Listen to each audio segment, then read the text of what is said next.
പവിത്രം സീരിയലിന്റെ ഇന്നത്തെ എപ്പിസോഡ് തുടങ്ങുമ്പോൾ രാജേട്ടൻ ശ്രീനിസാറിനോട് പറയുകയാണ്, ഒരിക്കലും അവന്റെ അച്ഛൻ കാണിച്ചതിന് അവനെ ശിക്ഷിക്കരുത്, അവനെ മാറ്റി നിർത്തരുത്. ഇത് കേട്ടിട്ട് ശ്രീനിസാർ പറയുകയാണ്, അവനെ ശിക്ഷിക്കാനോ? അവൻ സന്തോഷമായിട്ട് ജീവിക്കാൻ വേണ്ടിയാണ് ഞാൻ അവനിൽ നിന്ന് അകലാന്ന് വിചാരിച്ചത്. അവന്റെ അച്ഛൻ പറഞ്ഞത് ശരിയല്ലേ? ഏതൊരു അച്ഛനും സ്വന്തം മകൻ നല്ല നിലയിൽ സന്തോഷത്തോടെ ജീവിക്കുന്നത് കാണാനല്ലേ ആഗ്രഹിക്കുന്നത്? അത് തന്നെയാണ് സുധാകരൻ മാഷും ആഗ്രഹിച്ചത്.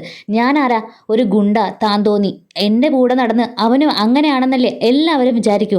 അതുകൊണ്ടാണ് മാഷ് അങ്ങനെയൊക്കെ പറഞ്ഞത്. അപ്പോൾ കൂടെ നിന്ന ആള് പറയുകയാണ്, സാർ ഇപ്പോ വിക്രമിനെ മാറ്റി നിർത്തിയാൽ അവൻ നമ്മുടെ പാർട്ടിക്ക് വേണ്ടി എന്തൊക്കെ പ്രവർത്തനങ്ങൾ നടത്തിയതാ, അവൻ ചിലപ്പോൾ വഴിതെറ്റിപ്പോയാലോ? അപ്പോൾ രാജേട്ടൻ പറയാം, അത് തന്നെ എനിക്കും പറയാനുള്ളത്. സാറ് കൂടെ ഇല്ലെങ്കിൽ അവൾ ചിലപ്പോ. അപ്പോൾ ശ്രീൻ സാർ പറയുകയാണ്, ആരവനെ മാറ്റി നിർത്തുന്നു? അവനെ നല്ലതിന് വേണ്ടിയാ, കൂടെ തന്നെ ഞാൻ എപ്പോഴും ഉണ്ടാവും. ഇത് കേൾക്കുമ്പോൾ വിക്രമിന് സന്തോഷമാവുന്നു. രാജേട്ടൻ പറയാം, ഇപ്പൊ നിനക്ക് സമാധാനമായല്ലോ, നിന്റെ നല്ലതിന് വേണ്ടിയാ ശ്രീൻ സാർ അപ്പോഴത്തെ ദേഷ്യത്തിന് അങ്ങനെ പറഞ്ഞതേ ഉള്ളൂ. ഇപ്പൊ നിനക്ക് സമാധാനമായില്ലേ? എന്നത്തെയും പോലെ നീ അങ്ങോട്ടങ്ങ് കയറി ചെല്ലണം. ഇത് കേട്ടിട്ട് വിക്രം പറയാം, പിന്നല്ലാതെ ശ്രീനി സാറിനെ എനിക്ക് അറിഞ്ഞൂടെ? അപ്പോൾ രാജേട്ടൻ പറയാം, എന്നാലും നീ ഒന്ന് ഒലഞ്ഞു. അപ്പോൾ വിക്രം പറയുകയാണ്, അത് പിന്നെ വേറെ ആരുടെയും കാര്യമല്ല. ശ്രീനി സാർ അങ്ങനെയൊക്കെ പറഞ്ഞപ്പോൾ ഒന്ന് മനസ്സുലഞ്ഞു പോയി. ഈ സമയം രാധ എവിടേക്ക് വരുന്നുണ്ട്? വർക്ക്ഷോപ്പിലെ ഫ്രണ്ട്സ് പറയുകയാണ്, ദേ കുറച്ചു നേരത്തേക്ക് നിന്റെ സ്വസ്ഥത ഇല്ലാതാക്കാൻ ആളെത്തിയിട്ടുണ്ട്, നീ അവളെ ഡീൽ ചെയ്യ്, ഞങ്ങൾ എന്തായാലും പോവാണെന്ന് പറഞ്ഞ് അവരെല്ലാം അകത്തോട്ട് പോകുന്നു. അപ്പോൾ രാധ അവിടേക്ക് വരുമ്പോൾ വിക്രം എഴുന്നേറ്റ് പോകുമ്പോൾ രാധ പറയും, ദേ അവിടെ നിന്ന് നിന്നെ, നിങ്ങൾക്ക് വാക്ക് പറഞ്ഞ വാക്കായിരിക്കണം, നിങ്ങൾക്ക് വാക്കിന് ഒരു വിലയും കൽപ്പിക്കാത്തതാണല്ലോ. നിങ്ങൾ എന്തൊക്കെയാണ് എന്നോട് പറഞ്ഞത്? ഞാൻ എന്നല്ല ഒരു പെണ്ണും നിങ്ങളുടെ ജീവിതത്തിലില്ലെന്ന്. എന്നിട്ട് എന്തൊക്കെയാണ് നടക്കുന്നത്? അവളുമായിട്ട് കറങ്ങാൻ പോകുന്നു, ആ മുത്തശ്ശിയുടെ അടുത്ത് പോകുന്നു, അമ്പലത്തിൽ പോകുന്നു, താലി കെട്ടുന്നു, അങ്ങനെ കറങ്ങി നടക്കുമല്ലേ അവളുമായിട്ട്. വിക്രം ദേഷിച്ചിട്ട് പറയുകയാണ്, ദേ സിറ്റുവേഷൻ മനസ്സിലാക്കാതെ നീ സംസാരിക്കരുത്, നീ ഒന്ന് പോയേ. അപ്പോൾ രാധ പറയാം, ഞാൻ അങ്ങനെ പോകാൻ ഉദ്ദേശിക്കുന്നില്ല, നിങ്ങൾക്ക് ഒരു വാക്കിന് പോലും വിലയില്ല. അവളെ ആ വീട്ടിൽ നിന്ന് അടിച്ചിറക്കാതെ നിങ്ങൾ അവളുമായിട്ട് ഇങ്ങനെ കറങ്ങി നടക്കുന്നത് ഞാൻ അറിയില്ലെന്ന് വിചാരിച്ചോ? അപ്പോൾ പെട്ടെന്ന് വിക്രം പറയുകയാണ്, നിന്നെ അവിടെയുള്ള കാര്യങ്ങൾ കൃത്യമായിട്ട് അറിയിക്കാൻ ആ വീട്ടിൽ തന്നെ ആളുണ്ടല്ലോ, പിന്നീട് ഞാനായിട്ട് വന്ന് പറയേണ്ട ആവശ്യമൊന്നുമില്ലല്ലോ. രാധ പറയാം, പിന്നെ നീ എന്തിനാ എൻ്റെ മുന്നിൽ മാത്രം അവളെ ഇഷ്ടമല്ലെന്ന് പറയുന്നത്? എനിക്ക് അറിഞ്ഞേ പറ്റൂ, നിങ്ങൾ തമ്മിൽ അടുത്തോ ഇല്ലയോ എന്ന് എനിക്കറിയണം. വിക്രമിന്റെ മനസ്സിൽ ആ ഭേദ കടന്നുകൂടിയോ? നിനക്ക് അവളോട് പ്രണയമാണോ എന്ന് എനിക്ക് അറിഞ്ഞേ പറ്റൂ. എന്താ എൻ്റെ മുഖത്ത് നോക്കി പറയാൻ വയ്യേ? പെട്ടെന്ന് വിക്രം രാധയുടെ അമ്മ പറഞ്ഞ കാര്യങ്ങൾ ആലോചിക്കുകയാണ്. രാധയുടെ അമ്മ വിക്രമിനോട് പറയുകയാണ്, ഞാൻ നിന്നോട് അപേക്ഷിക്കാനാണ് ഇവിടെ വന്നിരിക്കുന്നത്, എൻ്റെ മോളുടെ കാര്യത്തിൽ ഒരു തീരുമാനം ഉണ്ടാവണം. അപ്പോൾ വിക്രം പറയാണ്, എനിക്ക് രാധയെ ഒരിക്കലും ആ സ്ഥാനത്ത് കാണാൻ പറ്റില്ല, അവളെ ഞാൻ അങ്ങനെയൊന്നും കണ്ടിട്ടില്ല, എൻ്റെ ഒരു നല്ല സുഹൃത്തായിട്ടാണ് കണ്ടിരിക്കുന്നത്. അപ്പോൾ രാധയുടെ അമ്മ പറയാണ്, എനിക്കതെല്ലാം വ്യക്തമായിട്ട് അറിയാം, പക്ഷേ അവൾ നിന്നെ മനസ്സിലിട്ടുകൊണ്ടാണ് ഇപ്പോഴും നടക്കുന്നത്. വേദയും നീയും തമ്മിൽ ഒരു ജീവിതം ഉണ്ടായിട്ടില്ലെന്ന് അവൾക്കറിയാം, നിനക്ക് വേദയെ ഇഷ്ടമല്ലെന്നും അറിയാം. അതുകൊണ്ട് ഒരിക്കലും അവളുടെ മനസ്സിൽ നിന്ന് നീ മായുമെന്ന് എനിക്ക് തോന്നുന്നില്ല. അതുകൊണ്ട് ഞാൻ നിന്നോട് അപേക്ഷിക്കാനാണ് വന്നത്, നീ അവളെ നിന്റെ ജീവിതത്തിൽ നിന്ന് ഒഴിവാക്കണം. നീ തറപ്പിച്ച് പറയണം നിനക്ക് അവളെ ഇഷ്ടമല്ലെന്നും വേദയാണ് ഇഷ്ടമെന്നും. അങ്ങനെയെങ്കിലും നീ അവളെ നിന്റെ ജീവിതത്തിൽ നിന്ന് ഒഴിവാക്കി താ പ്ലീസ് എന്ന് പറഞ്ഞിട്ട് അവർ രാധയുടെ അമ്മ കരഞ്ഞുകൊണ്ട് പോകുന്നു. വിക്രം ഒന്നും ഇണ്ടാൻ നിൽക്കുമ്പോൾ രാധ പറയാം, നിന്റെ മനസ്സിൽ അവൾ ഉണ്ടോ ഇല്ലയോ എന്ന് പറയാൻ എന്താ ഇത്ര ബുദ്ധിമുട്ട്? എൻ്റെ മുഖത്ത് നോക്കി നിനക്ക് കള്ളത്തരം പറയാൻ പറ്റുന്നില്ല അല്ലേ? അപ്പോൾ വിക്രം പറയാണ്, രാധേ ഞാൻ നിന്നോട് എങ്ങനെ പറഞ്ഞ് മനസ്സിലാക്കാനാ? അതെ നീ പറഞ്ഞ ശരിയാണ്, എനിക്ക് വേദയെ ഇഷ്ടമാണ്. അപ്പോൾ രാധയ്ക്ക് ഇഷ്ടമെന്ന് വെച്ചാൽ? അപ്പോൾ വിക്രം പറയുകയാണ്, എനിക്ക് പ്രേമമാണെന്ന്. അവളെ ഞാനൊരു ഭാര്യയായിട്ട് അംഗീകരിച്ചിട്ടില്ലായിരുന്നു, അതൊക്കെ ശരി തന്നെയാണ്. പക്ഷേ ഇപ്പോൾ അവളെ ഞാൻ ഒരുപാട് സ്നേഹിച്ചു തുടങ്ങിയിരിക്കുന്നു. ഇപ്പോൾ അവളുടെ ജീവിതത്തിൽ അവളുടെ മനസ്സിൽ ഞാനുണ്ടോയെന്നാ എൻ്റെ സംശയം. അതും ഇപ്പോൾ ക്ലിയർ ആയിട്ടുണ്ട്. അവൾക്ക് എന്നോടും സ്നേഹമാണെന്ന് എനിക്ക് മനസ്സിലാക്കി കഴിഞ്ഞു. ഞങ്ങൾ രണ്ടുപേരും ഇനി ഒരുമിച്ച് ജീവിക്കാൻ പോകുന്നത്.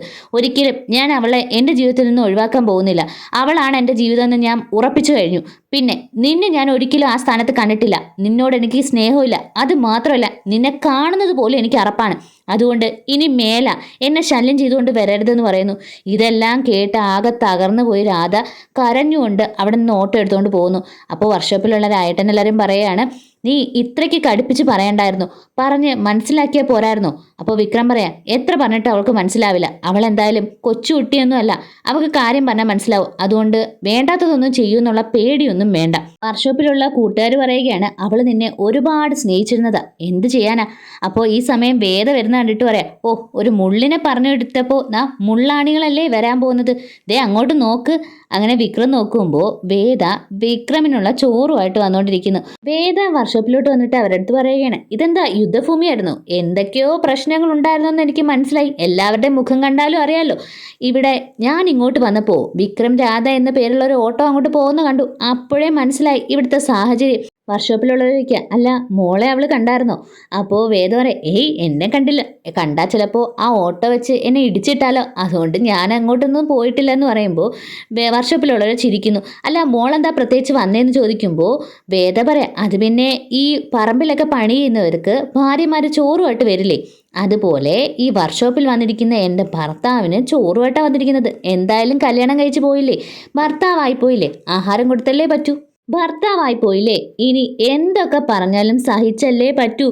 അല്ല നിങ്ങൾ ചോറുണ്ണാൻ പോകുന്ന പതിവൊന്നും ഇല്ലേ? 1 മണി കഴിഞ്ഞല്ലോ, നിങ്ങൾ കഴിക്കാൻ പോകുന്നതിന് മുമ്പ് എനിക്ക് ഒരു ഇല വെട്ടി തന്നിട്ട് വേണം പോകാൻ. അപ്പോൾ അവരാണെങ്കിൽ വിക്രമിൻ്റെ ചുറ്റും കളിയാക്കിക്കൊണ്ട് വർക്ക്ഷോപ്പിലുള്ളവരെല്ലാം പാട്ടുപാടി വിക്രമിന് ചുറ്റും ഇങ്ങനെ ഡാൻസ് കളിച്ച് വിക്രമിനെ കളിയാക്കുന്നു. വിക്രം ആണെങ്കിൽ ദേഷിക്കുമ്പോൾ പെട്ടെന്ന് അവർ ചോറ് കഴിക്കാനാവുന്നു പോകുന്നു. നിങ്ങൾ ഭാര്യയും ഭർത്താവും സംസാരിച്ചുകൊണ്ടിരിക്കുക, ഞങ്ങൾ എന്തായാലും കഴിച്ചിട്ട് വരാമെന്ന് പറഞ്ഞ് രാജേട്ടനൊക്കെ അവിടെ നിന്ന് പോകുമ്പോൾ വേദ വിക്രമിന് വേണ്ടി ചോറ് വിളമ്പുന്നു. എന്നിട്ട് ദാ ഈ ചോറ് കഴിക്കുക എന്ന് പറയുമ്പോൾ വിക്രം പെട്ടെന്ന് ആ ചോറ് തട്ടിക്കളയാണ്. അപ്പോൾ വേദയാണെങ്കിൽ സങ്കടം കൊണ്ട് ചോറ് വാരിയ പ്ലേറ്റിലിട്ടിട്ട് പറയുകയാണ്, നിങ്ങളുടെ അച്ഛൻ എന്തുമാത്രം കഷ്ടപ്പെട്ട ഈ ചോറുണ്ടാക്കിയെന്ന് നിങ്ങൾക്കറിയോ? അത് നിങ്ങൾക്ക് എങ്ങനെ അറിയാമല്ലേ? സമയമാകുമ്പോൾ വന്ന് ചോറ് താ അമ്മേ എന്ന് പറഞ്ഞ് നിങ്ങൾ വന്നിരിക്കില്ലേ, അപ്പോൾ നിങ്ങൾക്ക് മുമ്പിൽ വിളമ്പുന്ന ചോറ് ഇത് തന്നെയാണ്, ഈ അന്നത്തെയാണ് നിങ്ങൾ നിന്ദിച്ചിരിക്കുന്നത്. നിങ്ങൾക്ക് എന്നോട് എന്തെങ്കിലും ദേഷ്യം ഉണ്ടായിരുന്നെങ്കിൽ അത് എന്നോട് പെരുമാറിയ പോലെ, അത് അന്നത്തിനോടാണോ കാണിക്കുന്നത്? നിങ്ങൾ ഇന്നിനി വീട്ടിലേക്ക് വരുമ്പോൾ ചോറ് ചോദിക്കുമ്പോൾ ഈ അന്നം തന്നെയാണ് നിങ്ങളുടെ മുന്നിലേക്ക് വരുന്നത്. അത് നിങ്ങൾ ആലോചിക്കണം.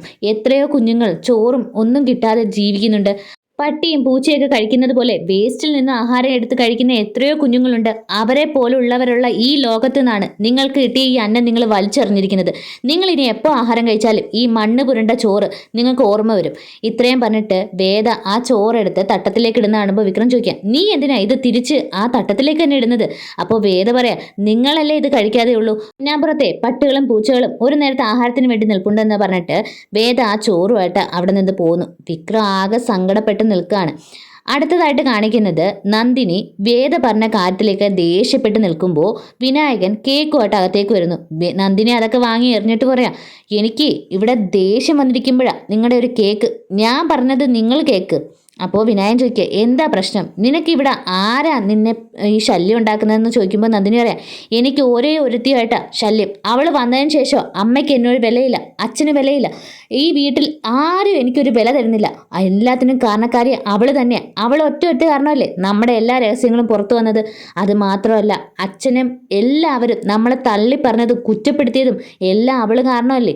ആ വേദ, അവളെ എനിക്ക് കണ്ടുകൂടാത്തത്, അവളെ എങ്ങനെയെങ്കിലും ഈ വീട്ടിൽ നിന്ന് അടിച്ചിറക്കണം. ഇതൊക്കെ കേൾക്കുമ്പോൾ വിനായകൻ പറയാം, അപ്പോൾ ഇവക്ക് വട്ടായെന്നാ തോന്നുന്നത്. നന്ദിനി ചോദിക്കുക, നിങ്ങൾ എന്താ ആലോചിക്കുന്നത്? വിനായകൻ പറയാം, അല്ല ഉളമ്പാറയിൽ പോണോ കുതിരവട്ടത്ത് പോണോ എന്ന് ആലോചിക്കുക. അപ്പോൾ നന്ദിനി പറയാം, ഞാനിവിടെ സീരിയസ് ആയിട്ട് കാര്യം പറയുമ്പോൾ ടൂറിന് പോകുന്ന ആരെയാണ് ആലോചിക്കുന്നത്?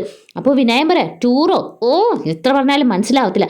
ഡി, നിനക്കിപ്പോൾ ഒരാളോട് ദേഷ്യം വരുന്നു, ഇത് എത്രാമത്തെ സ്റ്റേജ് ആണെന്ന് കണ്ടുപിടിക്കണം. നിനക്ക് ദേഷ്യം വരുന്നു ഒരാളോട്, അപ്പോൾ ഫസ്റ്റ് സ്റ്റേജ്. ആ ദേഷ്യത്തിൽ നീ ഇവിടെ മുടി അഴിച്ചിട്ട് ആടുന്നു, അപ്പോൾ സെക്കൻഡ് സ്റ്റേജ്. പിന്നെ ദേഷ്യം വന്ന് നീ മുടിയെല്ലാം അഴിച്ചിട്ടിട്ട് ഈ വീടിന് ചുറ്റും ഓടുന്നു, അത് തേർഡ് സ്റ്റേജ്. അപ്പോൾ ഏത് സ്റ്റേജാണെന്ന് അറിഞ്ഞിട്ട് വേണം നിന്നെ ഹോസ്പിറ്റലിൽ കൊണ്ടുപോകാൻ ചികിത്സിക്കാൻ. ഇതൊക്കെ കേട്ടിട്ട് നന്ദിനിക്ക് ദേഷ്യം വരുന്നു. നന്ദിനി ഇങ്ങനെ തുറച്ചു നോക്കുകയാണ് വിനായകനെ. ഇവിടെ വെച്ചാണ് എപ്പിസോഡ് അവസാനിക്കുന്നത്. ആദ്യമായിട്ട് ചാനൽ കാണുന്നവർ സബ്സ്ക്രൈബ് ചെയ്ത് സപ്പോർട്ട് ചെയ്യാൻ കൂടി മറക്കരുത്.